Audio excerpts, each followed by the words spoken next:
সুপ্রিয় দর্শক, আসসালামু আলাইকুম। আশা করি সবাই ভালো আছেন। আজকের ভিডিওতে আমরা ঢাকা বিভাগের সকল জেলার নাম উল্লেখ করার চেষ্টা করব।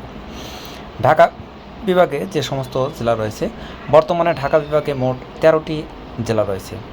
প্রথমে আমরা যে জেলার নাম পাচ্ছি সেটা হলো ঢাকা জেলা, এরপরে গাজীপুর, 3 নম্বরে রয়েছে নারায়ণগঞ্জ, 4 নম্বরে নরসিংদী, 5 নম্বর মুন্সিগঞ্জ, 6 নম্বর মানিকগঞ্জ, 7 নম্বর টাঙ্গাইল, 8 নম্বর কিশোরগঞ্জ, 9 নম্বর ফরিদপুর, 10 নম্বর